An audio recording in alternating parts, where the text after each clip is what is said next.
आते हैं और काफ़ी चर्चाओं में रही सर ये ओला आपकी, और विशेष कृपा रही है आपकी।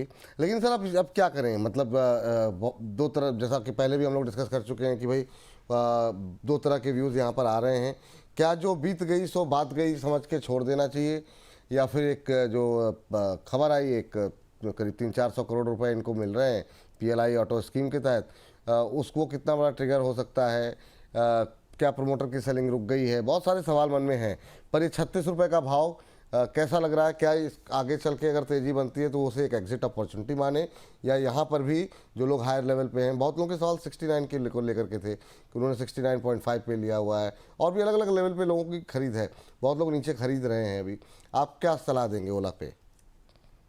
सर मैं समझ नहीं पाता हूँ, मतलब ये कितना बेसिक प्रिंसिपल हो सकता है। मैं कंटिन्यूअसली एक चीज कहता हूँ, जब हम कोई कंपनी देखते हैं, कोई स्टॉक देखते हैं, हम सर पेडिग्री देखते हैं, प्रमोटर देखते हैं और हिस्ट्री देखते हैं, उसके बाद फ्यूचर देखते हैं और एनालाइज करते हैं। बार बार एक ही सवाल, मतलब मेरे को ट्रोल भी कर दिया लोगों ने कि हाँ ये तो समझ ही नहीं रहा है भावेश अग्रवाल, क्या चीज है, क्या चीज है। When did he made money? आप मुझे ये तो बताइए, any venture of his that he made money.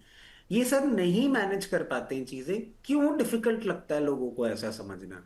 हर छोटा शेयर जो फंसा हुआ हो कहीं, वो आइडिया नहीं बन सकता। हमें ये चीज कब समझ में आएगी, हम इस प्रैक्टिस से कब बाहर आएंगे, मुझे नहीं समझ में आता। सर आपको ये पेमेंट आना था, ये कहीं ना कहीं आपके अकाउंट्स में कैलकुलेटेड था कि आपको ये पेमेंट आना है। पीएलआई का सर कैलकुलेशन तो आप लगा के बैठे हुए थे ना। बिल्कुल बिल्कुल। ये कोई नई चीज तो आपके पास आई नहीं, तो स्टॉक क्यों रिएक्ट कर रहा है। आप मुझे बोल देंगे कि भाई आप सरकार है, आप बोल देंगे भाई तुम्हारा ये पैसा इतना इतना बनता है, समय आने पे तुमको दे दिया जाएगा, ठीक है, कैलकुलेट करके बैठा हुआ हूं। अगर मैं इतना ही इस पर्टिकुलर पैसे को लेकर कॉन्फिडेंट होता तो मैं अपने शेयर को प्लेज कर देता, कुछ और कर देता। नहीं हो रहा से मैनेज। क्यों हम एक चीज को इतना खींचने में लगे हुए हैं। 90 रुपए में भी हमको अच्छा लग रहा था, अब लोग बोलने लग गए हैं कि ये 1000 रुपए हो जाएगा, 500 रुपए। आपको लगता है, समझिए, हाँ, मेरे को नहीं लगता। और जो दर्शक फॉलो करना समझते हैं और सही समझते हैं इस पर्टिकुलर चीज को, कि अगर बिजनेसमैन को बिजनेस नहीं करना आ रहा है ना, तो सर नहीं लड़ना चाहिए किसी भी चीज के साथ। जहां आपको एग्जिट अपॉर्चुनिटी मिले आप एग्जिट करिए। इतने सारे शेयर हैं, इसमें अगर पैसा खो भी रहे हैं कहीं और बना लेंगे। इसमें पैसा पाने के चक्कर में कहीं ऐसा नहीं हो कि कैपिटल जीरो कर ले। मैं बिल्कुल भी एडवोकेट नहीं करूंगा। गीगा फैक्ट्री इनकी लग रही है, बैटरीज बनाएंगे, क्या करेंगे नहीं करेंगे मेरे को नहीं समझ आता सर। मैं तो दूर रहने के लिए ही आपको बोलूँ।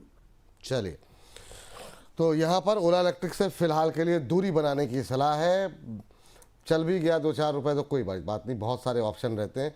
हाथ जलाने से बेहतर है कि सुरक्षित पैसे जो है वो बनते रहें, वो ज़्यादा ज़रूरी है। चलिए।